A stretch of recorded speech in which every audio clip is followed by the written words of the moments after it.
ሁላችሁንም በጌታችን በኢየሱስ ክርስቶስ ስም ሰላም እላችኋለሁ። እንደምን አደራችሁ? ዛሬ እግዚአብሔርን ቃል አብረን የምንካፈለው ከሁለተኛ ተሰሎንቄ ምዕራፍ 3 ቁጥር 16 ላይ ይሆናል። በጌታችን በኢየሱስ ክርስቶስ ስም አነባለሁ። የሰላምም ጌታ ራሱ በሁሉ መንገድ ዘወትር ሰላምን ይስጣችሁ። ጌታ ከሁላችሁ ጋር ይሁን። ደግሞአለሁ። የሰላምም ጌታ ራሱ በሁሉ መንገድ ዘወትር ሰላምን ይስጣችሁ። ጌታ ከሁላችሁ ጋር ይሁን። አሜን። እንጸልይ። ቅዱስና ጻድቅ ዘላለማዊ የሆንክ እግዚአብሔር አባታችንና አምላካችን ሆይ ስለዚህ ማለዳ በእውነት በጌታችን በኢየሱስ ክርስቶስ ስም እናመሰግንሃለን። አቤቱ አምላካችን ሆይ በዚህ ማለዳ ደግሞ የሕይወትን እንጀራ እግዚአብሔር እንድታካፍለን፣ እግዚአብሔር ሆይ እንድትመግበን፣ አቤቱ መንፈስ ቅዱስ ሆይ እግዚአብሔር ሆይ ቅዱስ ቃልህ እንድትገልጥልን፣ የልብህን ሐሳብ የነፍስን ፈቃድ እግዚአብሔር ማወቅ መገንዘብ እንድንችል፣ ባሪያ ደግሞ እንደተናገረ አንተን እንዳንበድል ቃልህን በልቤ ሰወርኩ እንዳለ አምላካችን ሆይ አንተን እንዳንበድል ቃልህን በልባችን እንድትሰውርልን እንደምንሃለን። ደግሞ በቅዱሱ ቃልህ እንደተጻፈ በእውነት ቃል ቀድሳቸው፣ ቃልህ እውነት ነው ተብሎ በቃልህ እንደተጻፈ በእውነት ቃል እንድትቀድሰን እግዚአብሔር የዘላለም አምላክ በዚህ ደግሞ በእውነት ቃል ደግሞ እግዚአብሔር ሆይ ማረፍ እግዚአብሔር ሆይ እንዲሆንልን አቤቱ አምላካችን ሆይ ፈጽመ እንደ ቃልህ ሕይወታችን እንድትዳስሰው እንድትነካን በትሕትና እንለምንሃለን። እኔንም ባሪያህንም እርዳኝ፣ ሰሚዎችንም እርዳቸው። ሁሉ ለስምህ ክብር ይሁን በጌታችን በኢየሱስ ክርስቶስ ሕያው ስም አሜን። በዚህ ክፍል ውስጥ ሐዋርያው ጳውሎስ ለተሰሎንቄ ሰዎች ነው መልእክቱን የሚጽፈው ያለው። የተሰሎንቄ ሰዎች በወቅቱ በእምነታቸው ምክንያት ስደት፣ መከራ፣ ችግር፣ እንግልት፣ ልዩ ልዩ ፈተናዎች ይደርስባቸው ነበሩ። ይጠሉ ነበር፣ ይገለሉ ነበር፣ ይሰደቡ ነበር፣ ይነቀፉ ነበር፣ ይጠሉ ነበር እና በተለያየ መንገድ የሚያልፉበት መንገድ መልካም አልነበረም። ለዚህ ልባቸው ያዝን ነበር፣ ተስፋ ይቆርጡ ነበር እና ለዚያን ለነሱ መፍትሄ የሚሆን ቃል ነው በዚህ መልእክት ጽፎላቸው የምናገኘው። በዚህ ክፍል ውስጥ ሐዋርያው ጳውሎስ ለጥያቄዎቻቸው መልስ፣ ለችግሮቻቸው መፍትሄ የሚሆነውን ሲጽፍላቸው ነው የምናየው። ሐዋርያው ጳውሎስ ለተሰሎንቄ መልእክት በጻፈው መልእክቱ ላይ በገዛ እጄ ነው የጻፍኩላችሁ ይላቸዋል። የሚላቸው በዚህ ክፍል ውስጥ ቀደም ሲል እንደሰማነው ሰላምን ይስጣችሁ ይላል። አንዳንድ ነገር ዋጋው የሚገባን ስናጣው ነው። ለምሳሌ ሰላም ካላጣ ነው በስተቀር ብዙ ጊዜ ዋጋው አይገባን። በጦርነት ውስጥ፣ በችግር ውስጥ፣ በግጭት ውስጥ ብዙ ያሳለፈ ሰው የሰላም ዋጋው ይገባዋል እና አንዳንዴ እኛም ወጣ ብለን ሰላም ወደሌለበት አቅጣጫ መኖር ሲገጥመን ወይም ደግሞ በዛ አካባቢ ስናልፍ የሰላም ማጣቱን ስናይ ሰላም ለካ ዋጋው ትልቅ ነው ብለን ስለ ሰላም የሚገባውን ዋጋ እንሰጣለን። ለመሆኑ የሰላም ዋጋው ምን ያህል እናውቀው ይሆን? በዚህ ክፍል ውስጥ ሐዋርያው ጳውሎስ ለእነዚያ ለተናወጡ ወገኖች መጀመሪያ የሚያመለክታቸው የሰላም ጌታ ራሱ እያለ ነው።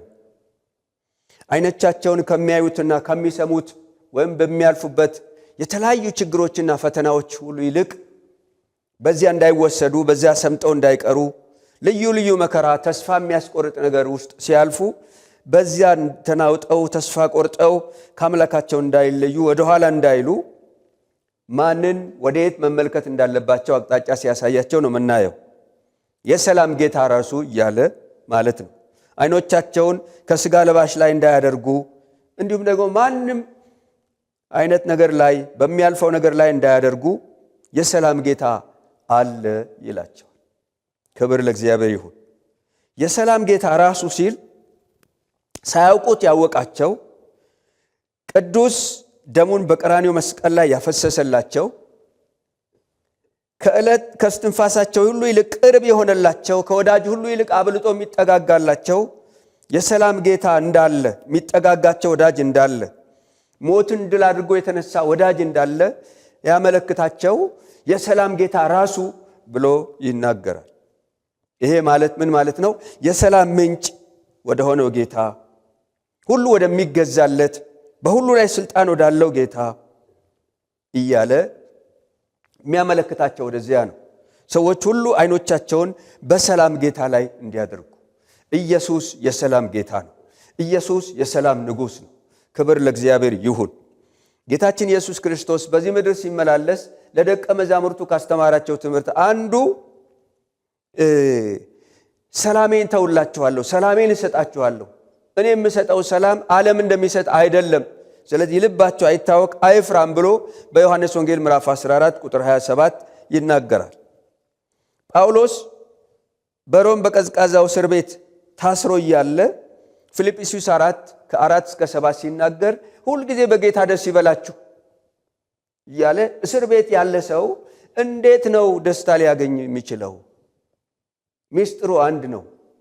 በቦታ በሁኔታ የማይገደብ ጌታችን ኢየሱስ ክርስቶስ የሰላም ጌታ የሰላም ንጉሥ ከሱ ጋር ስላለ ከራሱ አልፎ ለሌሎች መፍትሄ ሲሆን እናያለን። ሐዋርያት ሥራ ምዕራፍ 12 ላይ ከቁጥር 1 ጀምሮ እስከ 12 ስንመለከት የጴጥሮስን ታሪክ እንመለከታለን። ሄሮድስ ያዕቆብን ከገደለው በኋላ ጨምሮ ደግሞ ጴጥሮስን ያዘው ይላል። በ16 ወታደሮች እየተጠበቀ በ4 ክፍል ውስጥ በእግሮቹ በሰንሰለት ታስረው እንደ ነገ ሊገደል እያለ ሌሊት ግን ጴጥሮስ ተኝቷል፣ እንቅልፍ ወስዶታል። ምንድነው ምክንያቱ ካልን የሰላም ጌታ ቦታ ሳይገድበው ሁኔታ ሳይወስነው ከጴጥሮስ ጋር በመሆኑ ምክንያት ጴጥሮስ እርፍ እንዳለ እናያለን። መቼም በዚህ ምድር ላይ ሰዎች ሰላምን ለማግኘት የተለያየ ጥረት ያደርጋሉ። ለምሳሌ የዓለም መንግስታት በጦርነት ምክንያት እርስ በርስ በመጋጨት ምክንያት ሰላም ይመጣል ብለው አንዱ ካንዱ ጋር ሁል ጊዜ አሸናፊና የተሸናፊነት ጉዳይ ሲመጣ ሰላም ይፈጠራል እያሉ ለዘመናት ጦርነት ሲያደርጉ እናያለን። ግን እስካሁን ድረስ በጦርነት ሰላም መጥቶ አያውቅም። አንዳንዶች ደግሞ በጠረጴዛ ዙሪያ ነው ሰላም ይመጣው ብለው የዓለም መንግስታት አሁንም በተለያየ ቦታ ያሉ ይወያያሉ ስለ ሰላም። ግን ለዘመናት የታገሉለት አጥብቀው የፈለጉት ነገር ግን እስካሁን ድረስ ሲታዩ ግን የሰላም ረሃብተኞች ሆነው እናያቸዋል። አንዳንዶች ስፍራ በመለዋወጥ በገንዘብ ብዛት በብልጽግና በስልጣን ሰላም ይመጣል ብለው ይታገላሉ። በተለያየ መንገድ ይሄን ለማግኘት የማይቆፍሩት ጉድጓድ የለም። ግን በዚህ ሁሉ እውነተኛ ሰላም ሲገኝ አናይም። መቼም ሰላምን ሰው ሁሉ ይፈልገዋል። ትንሹም ትልቁም፣ ሴቱም ወንዱም፣ የተማረውም ያልተማረውም፣ በበለጸገው ሀገር ያለውም ገና አዳጊ የሆነውም፣ አገር ዳር ድንበር፣ ጾታ፣ እድሜ ሳይለይ ሰው ሁሉ ሰላምን ይፈልጋል። ይሁን እንጂ ፈላጊው ሰውና ተፈላጊው ሰላም ሳይገናኙ ቀርተው ጥቂት የማይባል ትውልድ በብስጭት፣ በንዴት፣ በብዙ ተስፋ መቁረጥ ግራ በመጋባት ውስጥ ይገኛል። በየትኛውም ህብረተሰብ ውስጥ በግለሰብ ይሁን በማህበረሰብ ይሁን በቤተ ክርስቲያን ይሁን በአገር ደረጃ ይሁን ሰላም በማጣት መፍትሄ አጥቶ እንቅልፍ ረፍት አጥቶ እረኛ እንደሌለው በግ እየተጨነቀ ያለው ጥቂት አይደለም ቁጥሩ። ሰላም አገር በመለዋወጥ የሥራ ቦታን በመቀያየር ምርጥ ነገሮችን በመግዛት የራስ በማድረግ የተንደላቀቀ ኑሮ በመኖር እነዚህ ሁሉ አስፈላጊ ናቸው። ግን ሰው በዚህ የሚያገኝ የመሰለው በብዙ ሲታገል በብዙ ሲፈልግ እናያለን። ግን ሰላም ደግሞ እውነተኛውን ሰላም ረሃብተኛ ሆኖም ደግሞ እናያለን። ታዲያ ዛሬ ይህን መልእክት ለሚሰማ ሁሉ ሰላም አጥቻለሁ የሚል ይኖር ይሆን? በቤቴ፣ በኑሮዬ፣ በህይወቴ እየሰራው ሰላም አጥቻለሁ፣ እየኖርኩ ሰላም አጥቻለሁ፣ ትዳር ይዤ ሰላም አጥቻለሁ፣ በግልም እየኖርኩ ሰላም አጥቻለሁ፣ ሁሉ ነገር አለኝ ግን ሰላም የለኝም የሚል ይኖር ይሆን? ሰላም በጣም ወሳኝ ነገር። ሐዋርያው የሰላም ጌታ ራሱ የሰላም ምንጭ ነው፣ የሰላም መገኛው ነው ይላቸዋል። ቀጥሎ ያለው ነገር እንዲህ ነው የሚለው፣ ሰላም በሁሉ መንገድ ይላቸዋል። በሁሉ መንገድ ማለት ሲወጡም ሆነ ሲገቡ፣ ጤና ሲኖርም ሳይኖርም፣ ገንዘብ ሲኖርም ሳይኖርም፣ በምትኖሩበት ኑሮአችሁ ሁሉ ይላቸዋል። በሐዘንም ይሁን በደስታ፣ በከፍታም ይሁን በዝቅታ፣ ወዳጅ ሲጠጋም ይሁን ሲርቅ፣ በሰው ሲከበቡም ብቻ ሲሆኑ፣ በጥጋብ ጊዜ ይሁን በረሃብ ጊዜ፣ በሰዎች ስንከበብ ወይም ሰዎች ካጠገባችን ሳይኖሩ፣ በሁሉ መንገድ ይላል። ሰላም ቦታ ጊዜ ሳይለየው በሁሉ ቦታ የሚያስፈልግ ነገር ግን ይሄን ሁሉ ሰላም ማን ሊሰጥ ይችላል ስንል የሰላም ጌታ ራሱ። ክብር ለእግዚአብሔር ይሁን። ሌላው በሚመች በሁሉ ቦታ በሁሉ መንገድ ብቻ ሳይሆን ሐዋርያው ጳውሎስ የሚለው ደግሞ ዘወትር ይላል። ዘወትር ማለት ሁል ጊዜ ማለት ነው። ልክ እንደ ምግብ፣ እንደ ልብስ፣ እንደ መጠለያ መሰረታዊ ነገር ነው ማለት ነው። ምግብ ሳይበላ ሰው ሊወጣ ይችላል። ግን ሰላም የሚባለው ነገር ግን ወሳኝ ነገር ነው። ሰው ሰላም የክርስቶስ ሰላም ሳይኖረው ቢወጣ ቢበላ ቢለብስ ቢያጌጥ ምንም ነገር በዚህ ምድር ላይ ያለውን ነገር ሁሉ ቢያደርግ ሰላም ከሌለ ግን ዋጋ የለውም። ሰላም የሁል ጊዜ ሰላም በግል ይሁን በቤተሰብ ይሁን በቤተ ክርስቲያን ይሁን በአገር ደረጃ ይሁን በአህጉር ደረጃ ይሁን በዓለም ደረጃ ይሁን የዘወትር ሰላም ያስፈልጋል። እግዚአብሔር ለትውልድ ሁሉ ሊሰጠው የሚፈልገው ነገር ቢኖር አንድ ወሳኝና ወሳኝ ነገር ገንዘብ የማይተካው ስልጣን የማይተካው ዘመን የማይሽረው የማይለዋወጥ የክርስቶስ ሰላም እሱ በጣም ወሳኝ ነገር። ስለዚህ ሐዋርያው ጳውሎስ የሰላም ጌታ ራሱ በሁሉ መንገድ ዘወትር ይላል። የሰላምን አስፈላጊነት የሚያስፈልጋቸውን ሲናገር ማለት ነው። ሰላምን ይስጣችሁ ይላቸዋል። መቼ መቼ? ሰላም የሰላም ጌታ ምንጩ ከሆነው የሰላም ጌታ በሁሉ መንገድ የሰላም ጌታ ዘወትር ሰላምን ይስጣችሁ ይላል። መዝሙረ ዳዊት 85:8 ላይ እግዚአብሔር ሰላምን ለቅዱሳኑ ልባቸውንም ወደ እርሱ ለሚመልሱ ይናገራልና ይላል። ሙሴ የእስራኤል ልጆች ስትባርኩ ብሎ አንዱ ያለው ዘኍልቍ 6:26 ላይ አንዱ ሰላም ነው። እግዚአብሔር የሰላም አምላክ ነው። ክብር ለእግዚአብሔር ይሁን። የክርስቶስ ሰላም በረሃብ ይሁን በጥጋብ ጊዜ በጣም ያስፈልጋል። የክርስቶስ ሰላም በረሃብ ጊዜ ጥጋብ ይሆናል።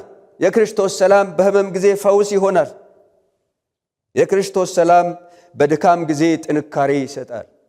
የክርስቶስ ሰላም ከሚበላው ከሚጠጣው ነገር በላይ ነው። ክብር ለእግዚአብሔር ይሁን።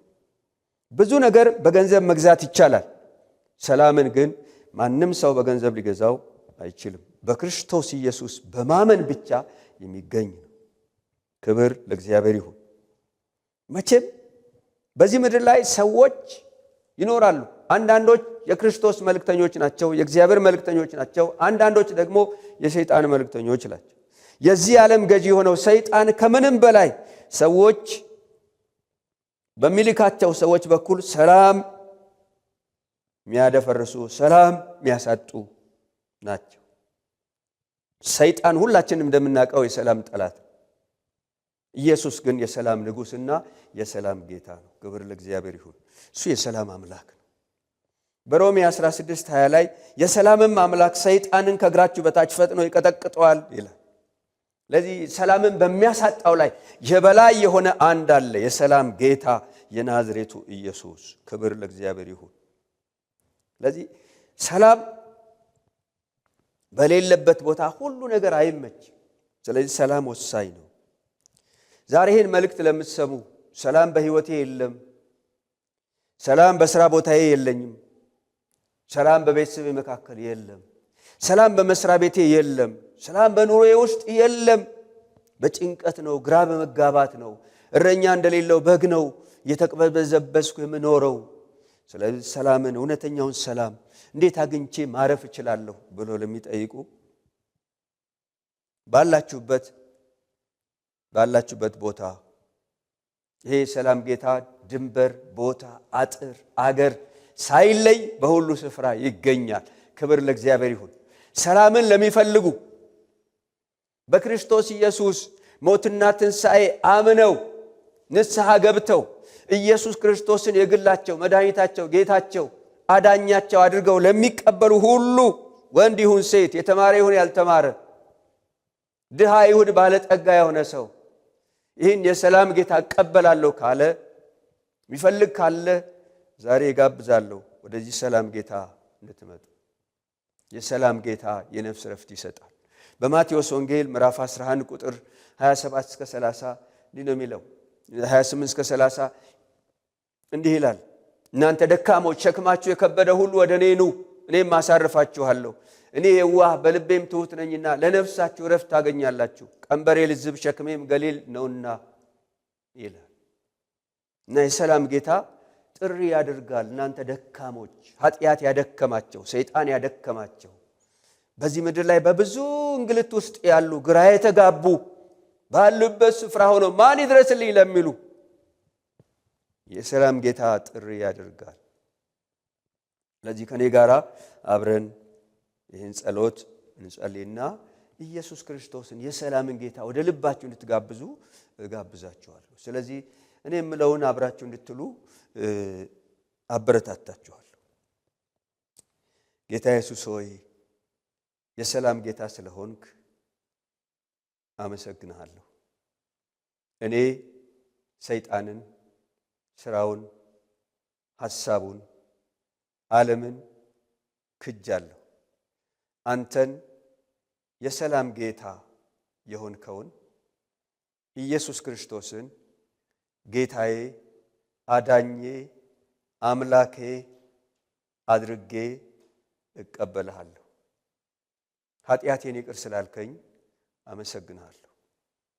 ልቤ ላንተ እከፍታለሁ።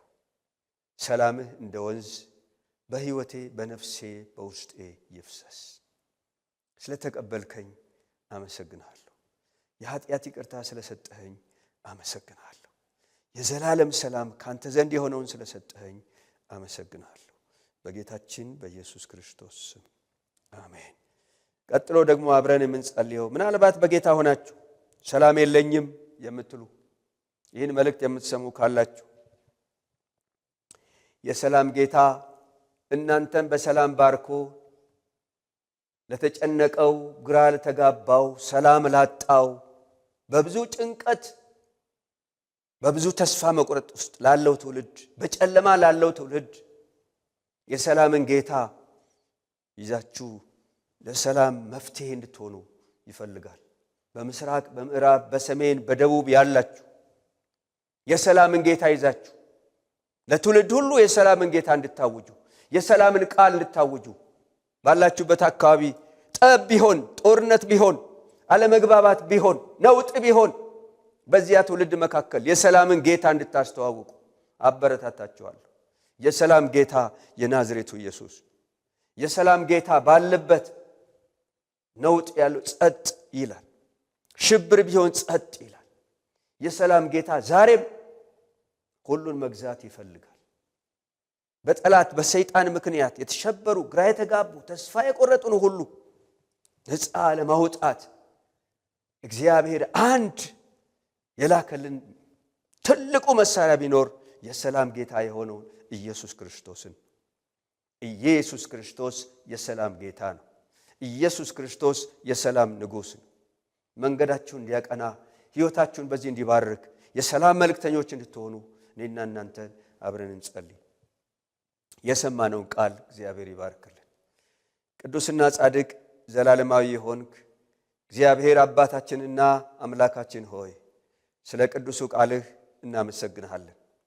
ባሪያ ሐዋርያው ጳውሎስ የሰላም ጌታ ራሱ በሁሉ መንገድ ዘወትር ሰላምን ይስጣችሁ፣ ጌታ ከሁላችሁ ጋር ይሁን እንዳለ የዘላለም አምላክ እግዚአብሔር በምስራቅ ላለው፣ በምዕራብ ላለው፣ በሰሜን ላለው፣ በደቡብ ላለው በልጅ በክርስቶስ ኢየሱስ ክቡር ደም ለተዋጀው እግዚአብሔር ወንዶች ልጆችና ሴቶች ልጆችህ እጸልያለሁ፣ ራሴን ጨምሮ ላለንበት ትውልድ የሰላም መልእክተኞች እንድታደርገን እንጸልያለን።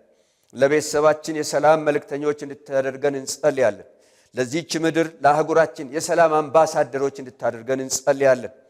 አንተ የሰላም ጌታ የሆንከውን ከሁሉ በላይ የሆንከውን ለትውልድ እንድናስተዋውቅ በልጅ በክርስቶስ ኢየሱስ ሞትና ትንሣኤ እግዚአብሔር የዘላለም አምላክ የራስህ ገንዘቦች የራስህ መቅደሶች አድርገህ በዚህ ምድር ላይ ስንኖር በዓላማ እንድንኖር እግዚአብሔር የሰላም መልእክተኞች የሰላም አምባሳደሮች ሆነን እንድንኖር እግዚአብሔር ፈቅደሃልና ሁለንተናችንን ለሰላም ጌታ እናስገዛለን። የሰላም ጌታ ሁለንተናችንን ግዛው። እግዚአብሔር በተለያየ መንገድ ደግሞ የሰላም እግዚአብሔር ጠር የሆነ ማናቸውም እንቅፋት የሆነ የትውልድ እንቅፋት የሰላም እንቅፋት የሆነ ነገር በጌታ በኢየሱስ ስም በሰላም ጌታ የተጠረገ ይሁን። የሰላም ጌታ በሆነው በናዝሬቱ በኢየሱስ ስም ስራችሁ ይፍረስ። መንፈስ ቅዱስ አንተ የሰላም አምላክ ስለሆንክ ሁለንተናችንን ለአንተ አሳልፈን ሰጠን።